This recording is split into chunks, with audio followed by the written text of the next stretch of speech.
So, by looking at the video only, are you able to find out the depth of this pit in this cave?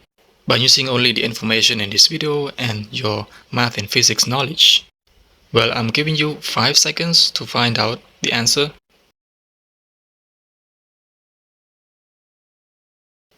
So, when you look at the video, the moment that the man started throwing the rock is at 3 seconds, and the moment that we're able to hear the rock hitting the bottom is at 19 seconds. So the duration between these times are about 16 seconds. Now, in order to calculate the depth of the rock, you need to imagine that when you started throwing the rock, it started free falling to the bottom of the pit, where it takes amount of time. We call it T1. But the moment it hit the bottom, the people at the top would not hear the sound immediately because the sound had to travel another certain amount of time. We call it T2. So that means the total amount of time, T1 plus T2, is equal to 16 seconds. And for T1, we know that it's a free falling. We are using this formula, which involves G as gravity. So we can substitute T1 into this.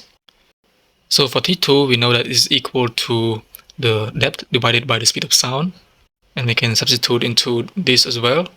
We get this expression.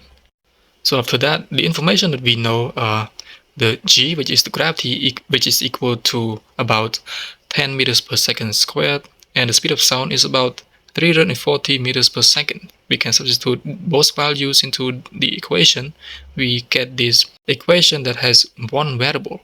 And then we can convert this into a second degree equation that has one variable.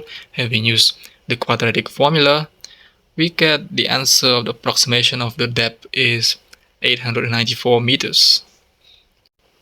So that is the usefulness of physics. We are able to use the limited amount of data in order to calculate and find other data in everyday life.